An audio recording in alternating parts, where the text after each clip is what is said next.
there's a similarity. There's a pro style demeanor to it. They run the ball. They're good up front. Lots of good backs. Uh, Size across the board. Play action passing game. RPO flair in there. So there's similarities. Yeah, Jalon Walker won the Butkus Award this year as a guy who took a little bit of a different developmental path than, say, Roquan Smith and Nakobe Dean. How proud are you of him to sort of see that recognition and accomplishment? Was it meant to coach Jalon Walker here? I mean, he's an unbelievable person. And I think when you're in the coaching profession, it's about helping people achieve their dreams, whether that's the high school level, college level, professional level. And that was something that was really important to him.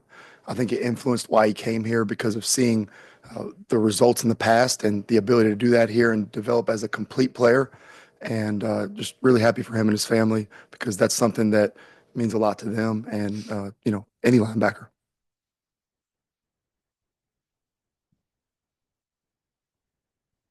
Yeah, Glenn, as far as the secondary goes, just what have been your thoughts on the play of that group throughout the year as things have progressed throughout the season?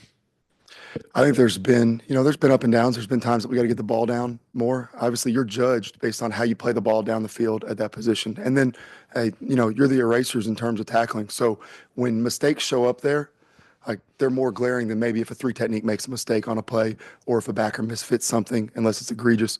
I think that they're a group that has continued throughout this, bowl process, playoff process to work really hard and challenge themselves to get better in the areas that they need to. We've got to do a better job down the field, and there's been moments where we have, and there's moments where we've come up short. And I think that group has grown a lot throughout the course of the year. There's still guys that may be older, but they hadn't played as much, and now they've gained a lot of experience. And that's a position that you only play well by gaining real game experience. And that's why you see a guy like Dan Jackson, who's played a lot of football, playing his best football right now because of the experience he's gained, the confidence he's gained in that way.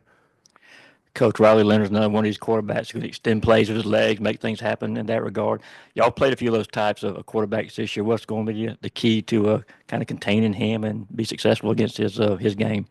Well, I think one of the biggest things is that, Riley Leonard is a passer. Not to say that the other quarterbacks that are mobile have not been, but he's probably passing it the most efficiently that he has. His last game was one of his best games throwing the football, being accurate. I think one of the big things that happens with a quarterback who is mobile is that when he extends plays, it places a lot of stress on the second and third level in terms of matching routes on the scrambles. Those are some of his best throws. Guys come open that way.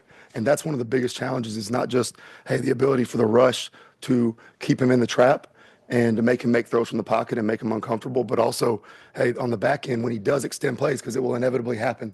That's why, people want mobile quarterbacks. When he extends plays, hey, on the back end, continuing to match your patterns and finish on the balls down the field because you see like against Texas, there's a scramble play that gets extended and it ends up being a 50-50 ball down the field that we don't make the play on it.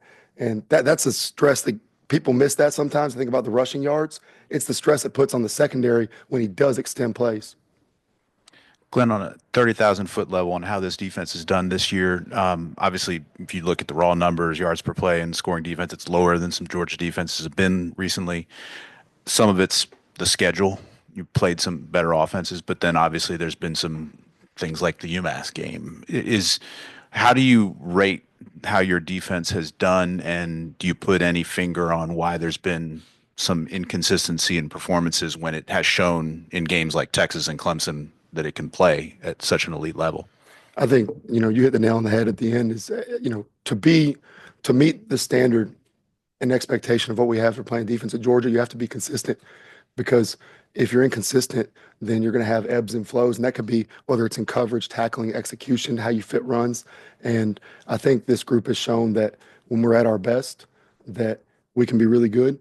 And that when we don't, execute consistently, tackle consistently, leverage the football the right way, maybe I cover down the right way, those type of things that we've given up too many explosive plays in that regard. I think minimizing for us, when we minimize explosive plays, we play really well. And, there's a lot of factors that go into that. And, I think that the better we tackle, the better we play the ball down the field, the better we execute, that brings that consistency. And that's what we need moving forward. And when we're consistent, we're pretty good. And when we're not, then there's been some times where yards have been gained or points have been given up. And, you can't have an approach of people saying, "Hey, my bad. I'll get them next time." That doesn't exist in football. One play changes the game. And so I think just attacking the consistency piece, there's no exact, if I had the exact answer to that, if we had the exact answer to that, then you'd solve it. It hasn't been one thing all year, and game to game, it's been a little bit different. But I think when we're at our best, we're pretty good, and we just got to be consistent moving forward, tackling coverage, all those areas. You talk about explosive plays. So much of it is like, bend but don't break. You guys were so strong in the red area against Texas. Is that kind of what you're getting at? And I think a lot of people have been used to Georgia. They think in their mind like a shutdown, force a 3 and out all the time. But is a bend but don't break?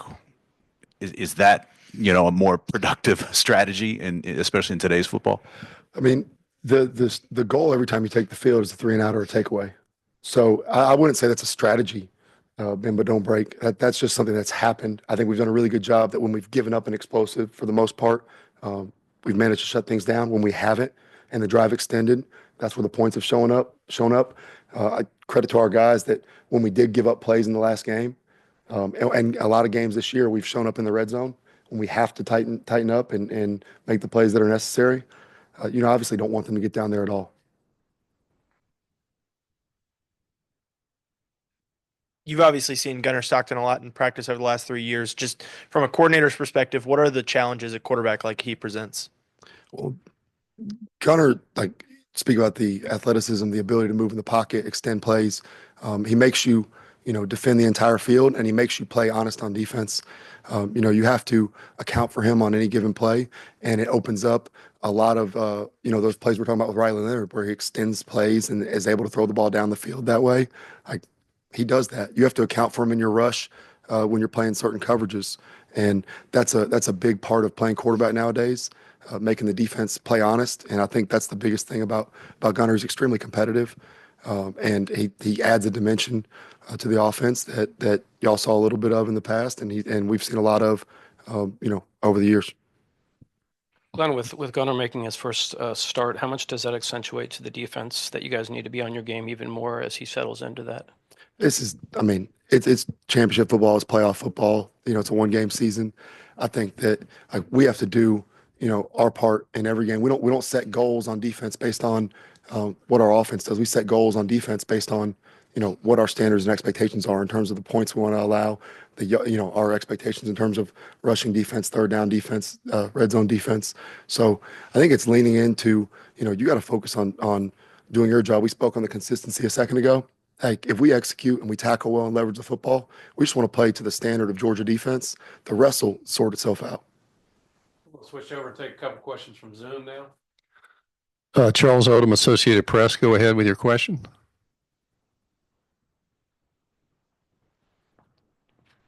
My question was just asked, but thank you. Okay, next we're going to go to Mikey DeLulu from Louisiana. Yes. So, Coach, what is sort of like the team's mindset, especially on the defensive side of the ball? We mentioned it earlier. Just has some pretty high highs, and there's also been games like the UMass game, heading into a great offense like Notre Dame. What's the team's mindset heading into that game? Yeah, you got to do your job. I mean, that's at the end of the day, that's the key to playing great defense. Strike blockers up front, tackle well, leverage the football, win your one-on-ones and coverage. Mentality-wise, that's the key to playing good defense in general. And so on our end, we want to be at our best when our best is needed. That's something we start with day one of fall camp, and we address the defense and our expectations for the year, and we talk about being at our best when our best is needed. And when you're in this, setting, your best is needed. So that's the mentality. Matt Baker, The Athletic.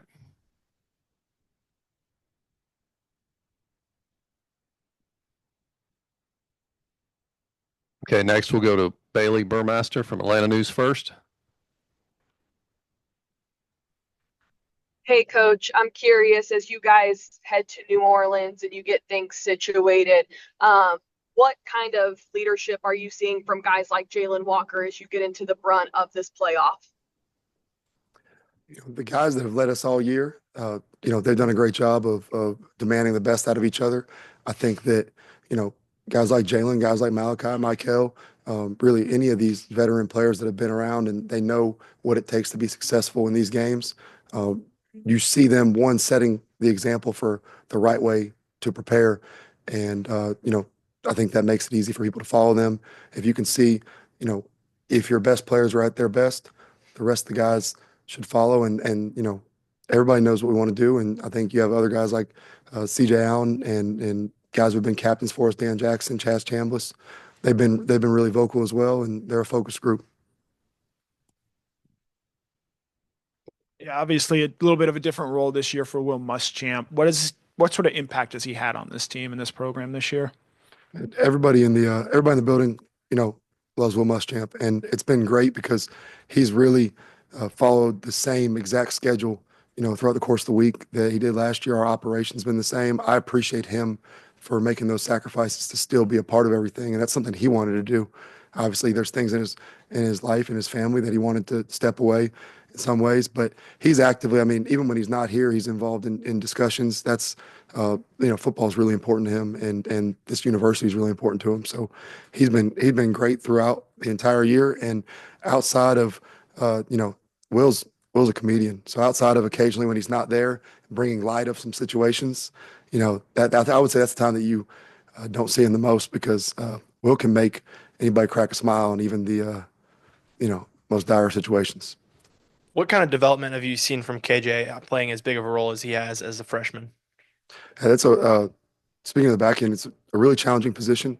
There's so much more beyond, covering people, leveraging the ball, understanding the defense. There's an amount of pressure that goes into that, and there's nothing that can simulate being out there in live games, lights everywhere, cameras, packed stadiums. And I just think his poise and his composure in those moments has grown as he's gained experience. He's obviously a talented, individual, and he's earned the right to be out there. But, he's made some really big plays, and I think he's just a calmer demeanor, which is there's nobody gets to Georgia without, being a good football player, right? But the experience that takes you from nobody gets to Georgia without being a really good athlete. But I think sometimes that confidence, the experience, the game slowing down, people like to say that. As that happens, guys take the next step. And I think throughout the course of the year, the game slowed down a bit for him, and he's made some huge plays for us. Yeah, I'll ask about your position group, the inside linebackers. What have you seen from CJ and Raylan in year two? How has Smile kind of handled his injury? And the freshman Chris Cole has kind of played in some moments as well. What have you seen from that group all year long? Yeah, I'm first and foremost, I'm pleased because they're an incredibly unselfish group. We play different rotations, different packages. They love to see each other succeed. If one of them makes a play, one of the first people to celebrate is his other teammate that's on the field with him or the guy from his room on the sideline. So I've been really pleased with just their love for each other. You want that to happen. I think that room has a brotherhood to it. Within that, guys have taken advantage of opportunities, and they've all shown up. They've all shown up at different points. Obviously, Jalon receives the accolades that he did. Smile, I'm really proud of because he's been through a lot these last couple of years, and he's battled back. And I really feel like he's playing his best football here as we go to close, which is what he wanted to do. And it's one of the reasons why he was kind of, shut down there for a little bit. But he's great, and he's practicing as hard as ever. CJ and Raylan have done a great job in their sophomore years, really growing up in a lot of ways, and they've been really vocal. They're great signal callers. They're really serious about how they go about their business, and that stood out when they were freshmen because they were trying to get on the field, but they haven't become complacent at all. And once they've been on the field, they're hungrier for more every day. They practice really hard, and guys that practice hard generally play well, and they've continued to get better. Chris took advantage of Smile being out and helping us in a lot of our third down packages, and he's got a lot of ability, just like Justin does. I think that freshman group, Chris Jones has been out, but that freshman group's really mature, and they go about their business the right way, which, like I said earlier, nobody gets here without ability, but especially at that position, maturity is so important. And being a pro at a young age to being able to get on the field because of what's required of that position in terms of making the calls and checks for the defense, whether it's the front or the back end. And they've taken pride in that. Hey, Glenn, one more question about Coach Muschamp. I noticed he was on the field for the SEC championship game. If he'll be so again for the playoffs, and if assuming he is, does he have any kind of expanded role because he's on the sideline? I'll let in terms of Will's availability. He kind of, determines that based on what he has going on. Obviously, on the SEC championship Saturday, he was, he didn't have any other obligations, games to be at, things like that. With Vanderbilt being off, he's going to decide, how he goes about that, and I hope he's, with us. But that's his choice in regards to that. His role, he's been really involved the whole time in all facets of this, whether it's DB play or the defense as a whole. So he continues to be involved on a day-to-day basis, and I would imagine his role to continue to be the same. Yeah, one question. When you guys started the season, you had two healthy interior defensive linemen with any sort of experience, and I know it's been in and out. Mykel was hurt. You've lost, all sorts of guys up front. How healthy are you now going in? Seems like you're as healthy as you've been all season now going into this game, and how important is that for you guys to kind of have built all of that depth, but at the same time to have all of that experience at your disposal too? Yeah, it's great to have guys available, right? I mean, availability is one of the best abilities in football, and so like for coaches and players alike. And so there's strength in numbers as you have more guys available. I think, especially the big guys, you're able to stay fresher. And guys, it's just natural. If you're 300 pounds, you're 280 pounds, the fresher you are, the better you're going to give effort, chase the ball, the better your burst is going to be getting off the ball in pass rush. And, I think it keeps everybody at their peak performance longer. And I'm really proud of those guys who had to play games where we had guys playing 50-plus snaps a game in the interior D-line that their career high had been in the 30s. And so early in the year when guys were banged up, guys rose to the occasion. And all that experience, I think, has helped us in the long run. And, if we're healthy, we should be even better. Thank you, Coach. Yeah, appreciate y'all.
Next up, we'll get going with Jalon Walker. Take questions from inside the room first. Please raise your hand. We'll bring a microphone around to you.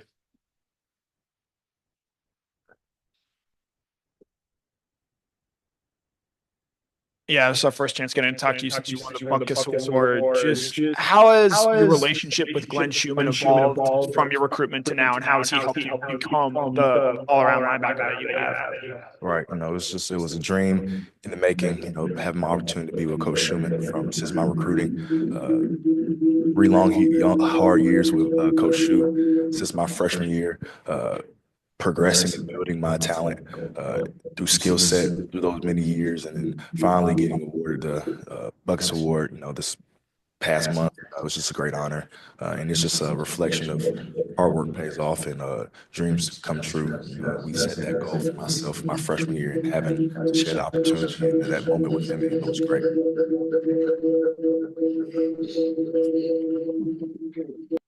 Yeah, Jalon, I guess you kind of particularly like playing Texas, but what is there a big game mindset that this defense adopts? And then again, in the games against Texas, the Clemson game, that you think can help you guys, with the biggest games of the season coming up? I know our defense will show up for every game, but when big moments are needed, our defense is always there to create havoc and create big plays for our team. Jalon, I just want to ask you, in playing against Gunner these past 3 years, kind of just give an example of what Notre Dame is going, not to give away secrets, but what Notre Dame's going to have to kind of be aware of when they're playing against him and the skill set.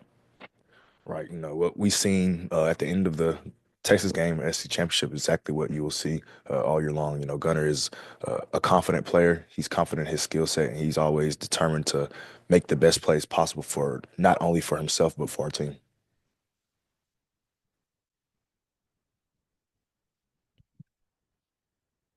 Stay with the quarterback theme here. Talk about Riley Leonard, Notre Dame, just a little bit. Has a lot of those same kind of skill sets. Talking about Gunner, and maybe some of these other QBs, guys who can extend plays that y'all have seen this year. Does he compare in any way to some of these guys, and what we all need to do to be successful against him? Right. Leonard's a well-rounded quarterback, being able to pass the ball, being able to use his legs in the run game, and just making extended plays as well. Things like that. What we worked on throughout the time of us working on Notre Dame is just, containing him in the pocket. He's a scramble quarterback, as you saw in the Indiana game. They had many opportunities to take him down, but, he used his legs and mobility to, get out those situations that helped them out on their end.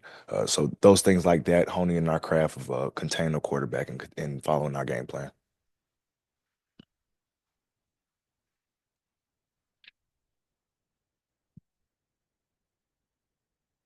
Hey, gentlemen, we're kind of in the traditional bowl break, even though this is a CFP game.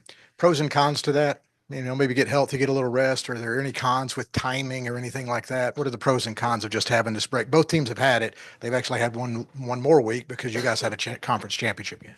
Right. Pros, of course, getting your legs back underneath you after a long regular season.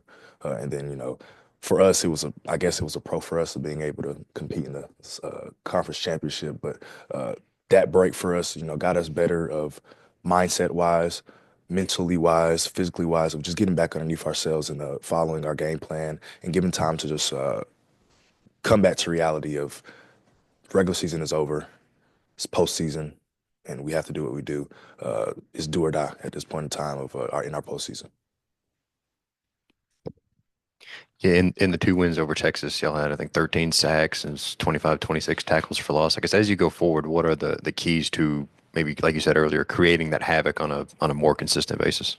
Right, just sticking into our game plan. I feel like the defensive staff does a great job of putting us in positions to be able to do these things, and of course, we have a talented group of defensive players as well, just competing and executing. That's all we have to do, and success comes our way. You guys get 3 weeks off from playing a game. I think tackling is always a concern when you come off a break like that. How do you guys stay sharp with that during these practices and get after it? And what role do you play in keeping everybody getting after it? Right. Of course, bowl season time, you get that break and tackling does go on decline.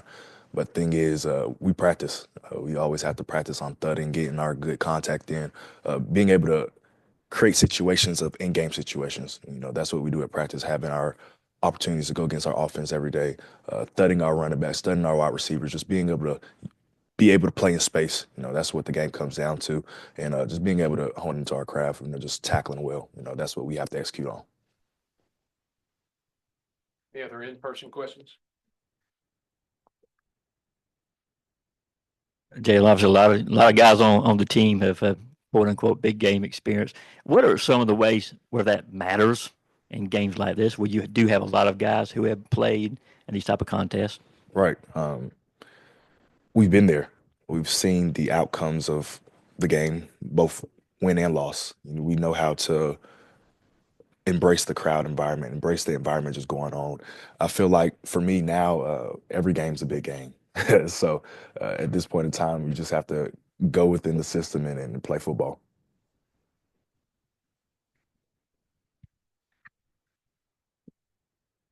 Jalon, what's your impressions of Notre Dame's running backs in particular? What kind of challenge do they present, and what have you seen from film from them? Right, talented group, very talented group.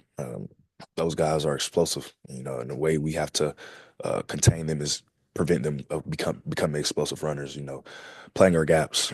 They're very talented gaps. They get into the seams, they get into those gaps, they see it, and we want to see it before they do. And be strong up on the defensive line, our front seven, and be strong at inside backer as well. Just reading and keying well.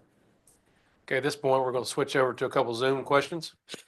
Okay, we'll start it off with Charles Odom, the Associated Press. Charles?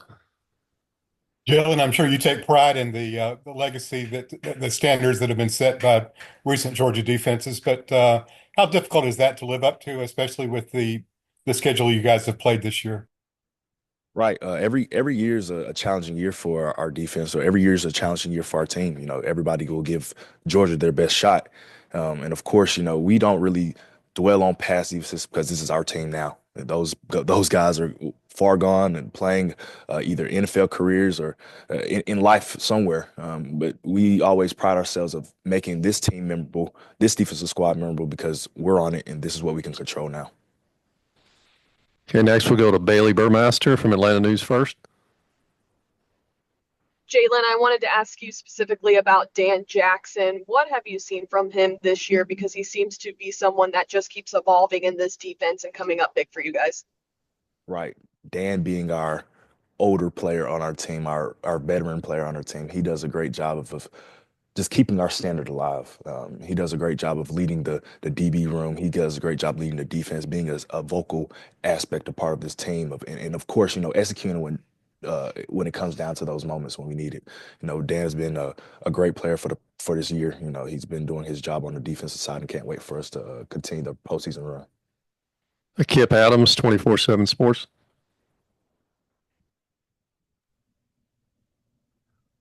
I do not have a question.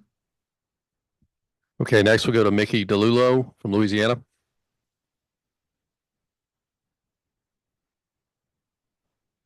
Okay, Matt Baker, The Athletic.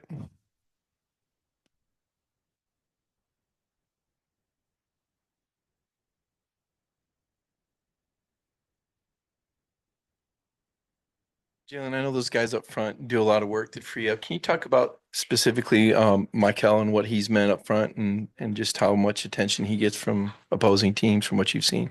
Right. He makes my job a lot easier, a way lot easier. Had him having that attention, as you said, given to him, it leaves me free a lot of times, or vice versa. I get the attention, he gets the shorter end of the stick. We just complement each other by, I feel like it runs deeper than just football. I've been with Mykel for the past 3 years. He's one of my brothers to this day, and it will always be like that. We have a relationship and mindset of when we get onto the field, we work together. As we work together, it creates opportunities, just not for me, not just for him, for everybody. We dwell off each other and we feed off each other's energy. Jalon, this year y'all have tended to do well when you limit explosives, but Texas did get a lot of explosives, but then you stopped them in the red area. Was that a sign of growth, maturity maybe for this year's defense? Right. I think it is. We get better week by week, as we've been saying. You can see each week by week. Of course, the rematch of our game, everybody planned accordingly.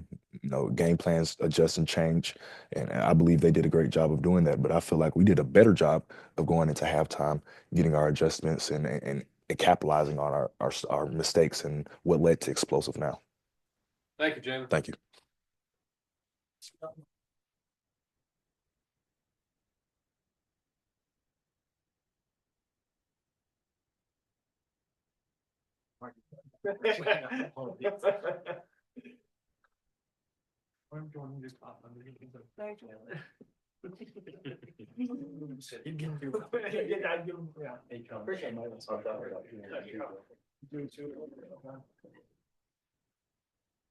Next up, we'll get going with Mykel Williams. Raise your hand and we'll bring a microphone around to you.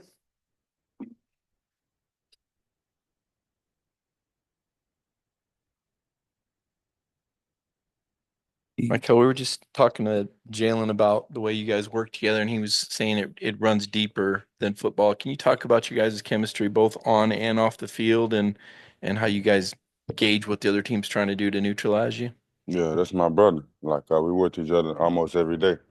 We constantly chill like at each other's house playing the game and talking ball and watching football. Like we watched the game last night, and yeah, it just goes to show like we're close and we work on things together. you and Gunnar were both in the 2022 recruiting class together. Just what were your initial impressions of Gunnar, and then having played against him in practice all these years, what does he sort of bring to this team and bring to the field as the team's potential starting quarterback?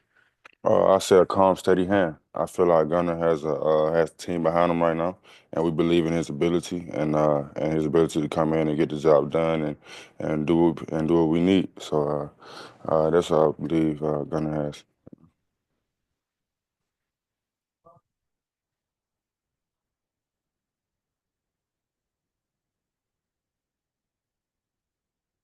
Yeah, in the 2 games against Texas, y'all had a bunch of sacks, a bunch of tackles for loss. What are the keys to, I guess, being more consistent in that area against Notre Dame and against maybe future opponents to getting more sacks, tackles for loss, disrupting the opposing offense? Kind of just focusing in and doing what we need to do up front and yeah, up front and like film study and game planning wise. That's all we can do to help be more consistent with that. Just keep doing what we're doing. How do you battle through or just kind of stay mentally sharp when you got 2 guys on you, or when you know from the jump that every team you play's got a game plan for you? How do you stay hungry knowing that they're accounting for you with extra personnel? No, because I don't really worry about that. I just go out there and try to execute my job to the fullest. Go out there and just play football.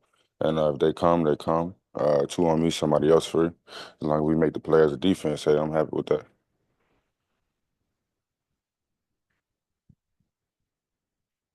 I asked Jalon this a second ago about, so many guys on the team. Really, everybody now has that, that big game experience. What are some of the ways that having that kind of experience can help pay off in a game like this? Uh, Having that type of experience, I say it pays off because you kind of know what to expect from an environment standpoint, and you kind of know like what type of environment it's going to be, and it's going to be a physical, hard-nosed game, and you kind of prepare for it. So that's how it helps having that experience. Got no requests in the room right now?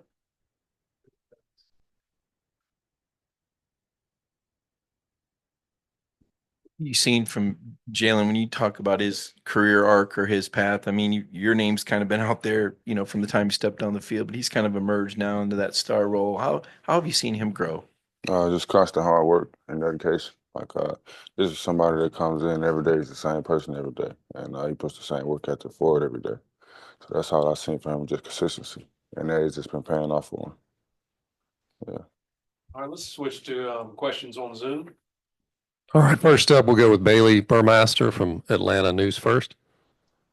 Mykel, I'm curious, given the bye week, just how do you feel a little downtime has given this defense time to get healthy, and how does your body feel as you guys get ready to head to New Orleans? My body feels great. Thank you for asking. But the downtime has helped us game plan and get some things in order. And we had the time off, so we've been able to kind of see what we've been working with and put some things in order. Okay, next up, we'll go to Charles Odom of the Associated Press. A follow-up, Mykel, on what you said about Gunnar. You're losing the guy who started every game in 2023 and 2024, so that's a lot of experience and a lot of leadership lost. For you as a team leader, and then for you as a leader on defense, are there voids in both areas that you think have to be filled now with a guy making his first start at quarterback? That's a great question. I wouldn't say there are voids that he can't fill. You understand what I'm saying? Like I feel like Gunner's experience because he sees a great defense every day in practice. So it's not like he's just going to be like a rookie out there on the field. And that's what we're saying. Like we're confident in Gunner's ability. Switch back to in the room. Does anybody have any questions in the room? Mykel?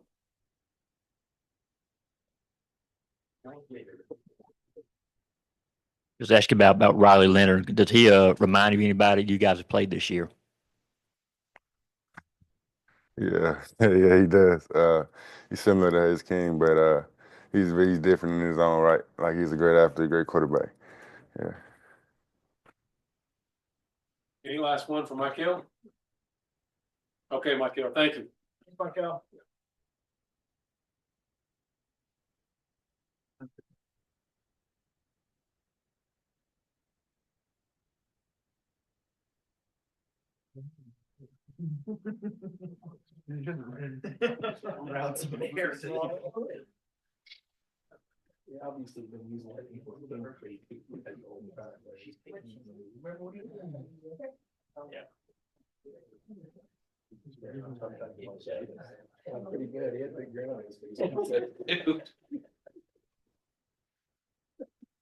We'll get going with Malaki Starks.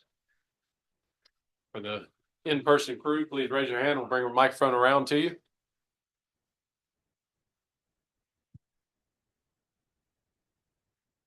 Yeah, I know it's been a little bit of a different role this year for Will Muschamp, but what sort of impact do you think that he's had on this team, even with things looking different than it has in the past with him? I think the biggest thing is like just his energy that he's been able to bring. Even though he's not, always here, his presence is, and it's kind of funny because when T-Rob got here, we said T-Rob was another Muschamp because they've been working together for so long, and he really is. And when Muschamp gets back, that energy that he just brings, and he's just been here for so long, so just to see his face, it's always a good thing to see.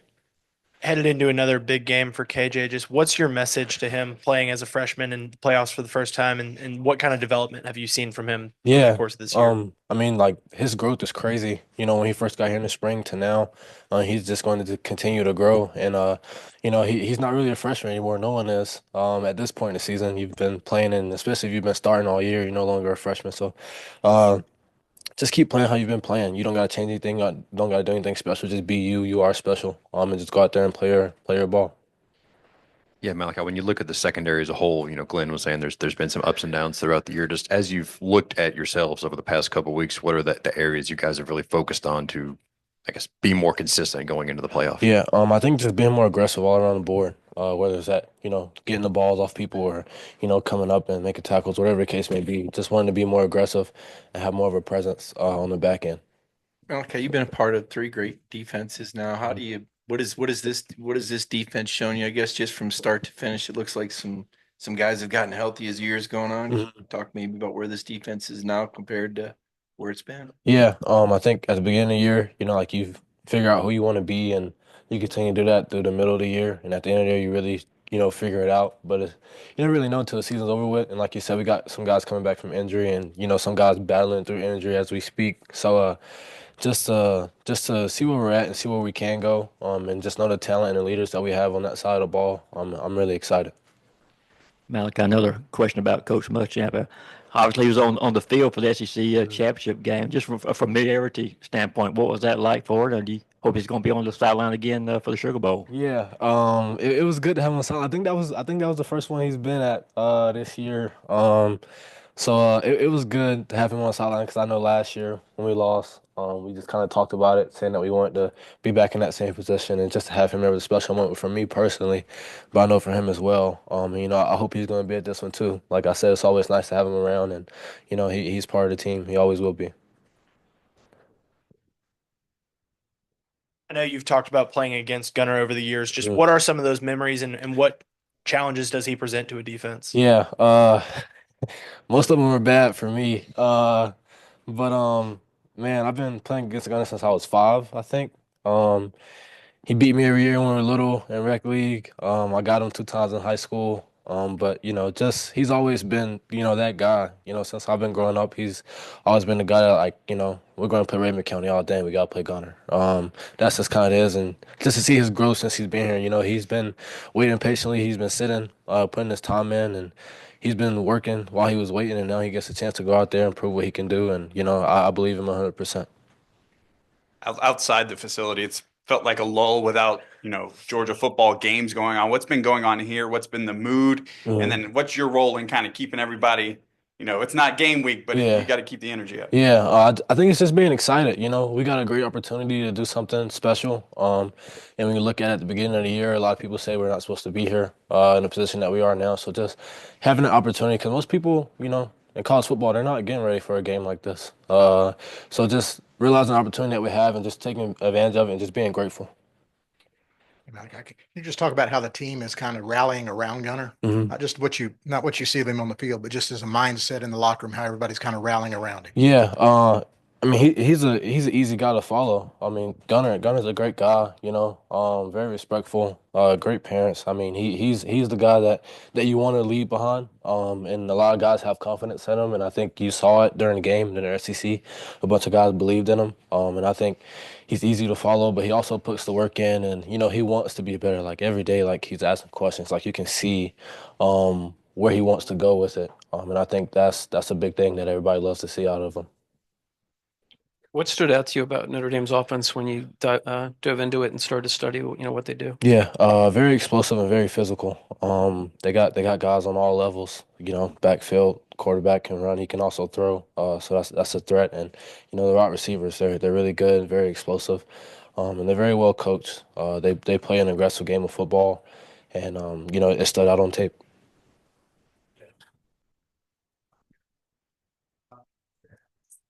Yeah, it seems like away from the football field, Gunner, quiet, nice, mild-mannered kid, and then he sort of steps on the field and he's running guys over, talking junk to other guys. Yeah. What is that on-field personality of Gunner like, and why does it seem like guys sort of seem to gravitate or rally around that? Yeah, I think it's just the confidence that he has in himself. I think you see everybody like having confidence in him, and like when you see him step out and he's running guys over or whatever. That's just the confidence that he has in his game, and that's another reason why it makes it so easy to follow him. Because when you see someone like that who's so confident, it's hard to not be confident in them as well. So, he's been doing a phenomenal job, and just the guy he is on and off the field. I mean, it's amazing. This time we'll take a couple questions from Zoom. Okay, first up will be Charles Odom, Associated Press. I'm going to ask you yet another one about Gunner, if you don't mind.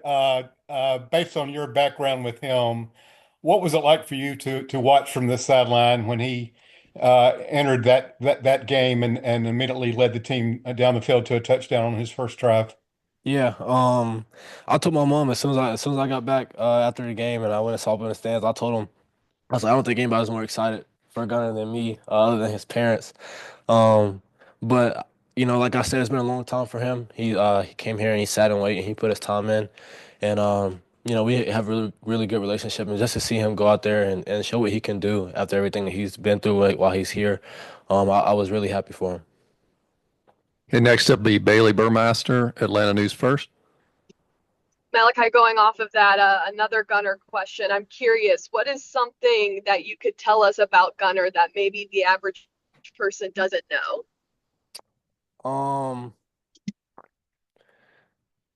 He's not that quiet. Like, I'm not saying he'll talk your head off, but like he's very talkative. If you know him and if you're around him a lot. But like I said, he can be quiet, but he likes to talk. I mean, he's not like a quiet mouse or something. He likes to socialize. So I think that would be it. Time for another couple questions in the room.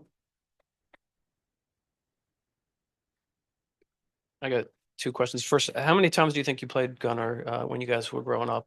And was that like at Jefferson and Arabian County, or was it neutral fields too? Let's see. 5, 7.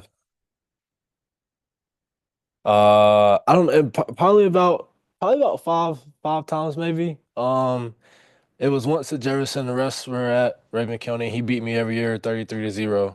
Every year. I don't know why. Except for one year, it was 33-6. I scored, but so. I want to ask you about Ryan Puglisi and Jaden Rashad. What are you seeing from them? As one of them will obviously be the backup now. Yeah, I mean, both of the guys are elite. The arm talent is crazy on both of them. And just to see them just kind of step up, somebody's next in that role. You see their preparation for both of them. Just those guys, I think they're ready. I think they want to be ready. They want to have that chance, and when they do, I know they will be.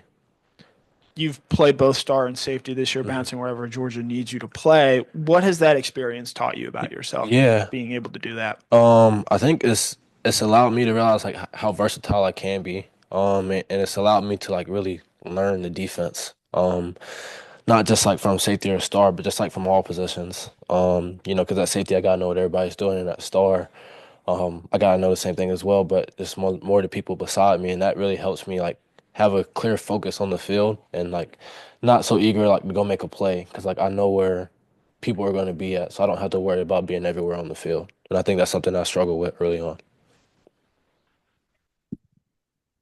Time for another question if someone has one. Malaki. You're a guy in high school that played both ways. Do you watch Travis Hunter win the Heisman? Do you ever get jealous of that and wish you would have played a little more offensive? Nah, I wouldn't say I get jealous. I do miss being on the offensive side of the ball. I'm still trying to get Bobo to throw me out there. It's probably too late at this time and period, but no, I'm happy where I'm at. Okay, thank you, Malaki. Thanks, Malaki. Thank you.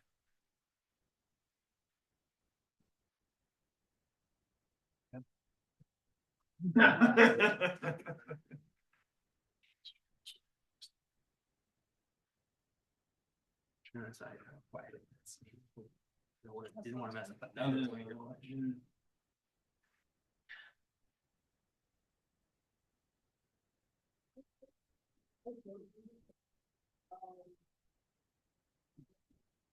All right, to wrap up today, we'll start with Chaz Chambliss. Please raise your hand. We'll bring a microphone around to you. This is just keeping up with the theme of this kind of being the Gunner Stockton, question asking session. Seeing him that first run, I guess he had against Texas, he kind of got up, talked a little trash before coming back to the huddle. Is that kind of the fiery type of player that he is, or was that kind of added character for him? What's he like for you guys when you're competing on a daily basis in practice? Yeah, I mean, he is one of those guys that can just flip a switch. Off the field is completely different than he is on the field. He's a competitor at the end of the day. Obviously, when he was in high school, he was one of the best to ever do it in Georgia. And he has that fire underneath him.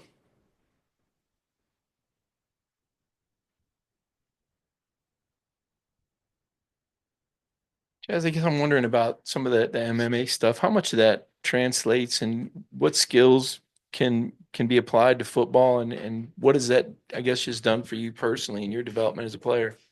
Yeah, I mean, just reaction time, hand placement, location where you put your hands, being able to use leverage and use people's body weights against them. That's basically my job on our defense. I'm going against guys that are always bigger than me. And just having to have great hand placement and use their leverage against them. Chaz, I just wondered, when the season began, would you have put money on yourself being tied with Jalon Walker for the team lead in sacks at this point of the season? And I guess just how cool is that? And does he give you a hard time about that at all? I mean, I don't really care about the stats or anything like that. I just when they come, they come. I play the same no matter what. And me and Jen don't really focus on the stats, more about just the win at the end of the day. Just both of us trying to make plays for this defense and get us to a championship. I was going to ask you about, competing against guys like him and like Jalon and Mykel, and how does that push you? And when we talk about competition, what are things that you actually compete? Are we just not talking just sprints, but lifts? I mean, how does it work in that competitive world you guys have? Yeah, I mean, it's not always just competition. It's about always pushing each other, too. It's a long season, and we all need each other to push us at times. There's times we may not want to practice or do a lift or run, but, there's times that we need each other to push each other and just remind each other that we're doing it for something bigger. There's a lot of talk all the time between. Yes, sir. Yeah, Chaz, it seems like the word of the day for the defense has been being more consistent throughout the playoff. As a defensive front, what does that look like? How are you guys trying to be a more consistently, I guess, disruptive force looking ahead to Notre Dame? Yeah, I mean, just staying in your gaps, taking on a double team, not avoiding, not swimming out of your gap, keeping it in the edge so that the backers and the secondary can fill off of you. Just everybody doing their job, because when we do it right, I mean, it shows for itself. So.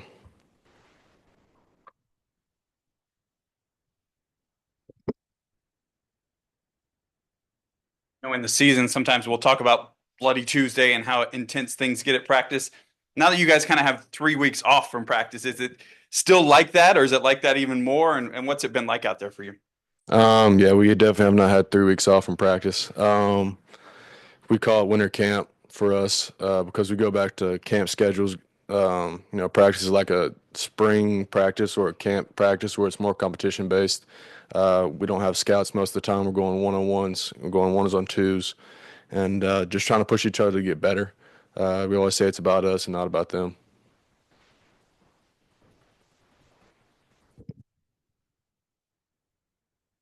At this point, we'll switch over for a couple questions on Zoom. Hey, first up, Charles Odom, Associated Press. If I can follow up on what you were saying about Gunner being one of the best to ever do it instead of Georgia, and the era of today's NIL, when a guy tops standards set by Trevor Lawrence, that commonly can be reflected by what he walks out to in the parking lot, and he's walking out to as I understand it, a 40-year-old pickup truck. What does that tell you about Gunner? And I'm not saying it's not a good-looking truck, but does that make him different? Yeah, I mean, he's just down to the earth type of guy, blue collar guy. I mean, if it's worked for him so far, I mean, there's no reason to change it up. He's not all about the flash. He's all about just being in the game and being with his teammates. Okay, Bailey Burmaster, Atlanta News First. When you're looking at the tape on Notre Dame, what do you feel like stands out the most about this team? The speed at running back. Once Love hits the hole, he's pretty much gone. Obviously, against last game, that 98-yarder, he outran the first layer, second layer, and third layer of their defense. And I also have two other good backs, 24 and 20. All of them run really hard, and their offense barely messes up. They're a very disciplined group. They never really let anybody in gas they're not supposed to be. They block who they're supposed to block, and it all comes down to just who's better man on man. I'll go back inside the room. Do you have any questions for Chaz?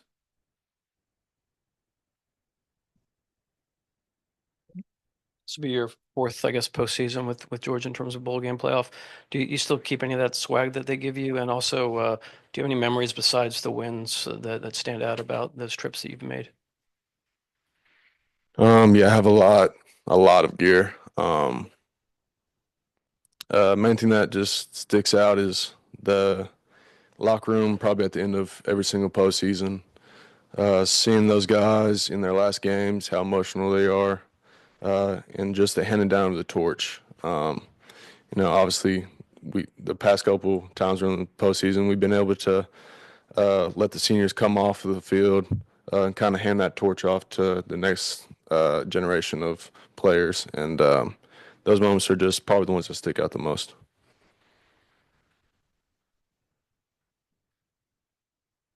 Chaz, I asked you about this. One of the underrated storylines about y'all's season is you had two interior defensive linemen healthy. You've been beat up along the defensive front all season long.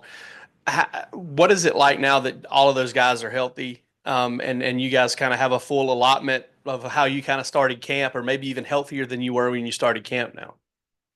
Yeah, I mean, it just builds confidence because even while those guys were out, those guys stepped up. They got game experience, and that's just better for our defense because in the game of football, you don't know who's going to stay in, who's going to go down. It's all unpredictable, and just to have that depth that was created throughout the season is it's just really good for our defense. Chaz, you were reflecting a second ago on end of the year and seniors and emotion. And I know you take every game real serious, but does this one hit different knowing this theoretically could be your last trip, knowing this is it for you? Yeah, I mean, I just don't really try and think about those things. Just focus on winning the game because if we win, it's not my last. Obviously, we want the last one to be in the championship, obviously. And doing everything to make sure that all my other seniors and all the upperclassmen go out on a good hand. Any questions for Chaz? Okay, Chaz. Thank you, sir. Thanks, Chaz. Thank you. Great job, Chaz. Thank you.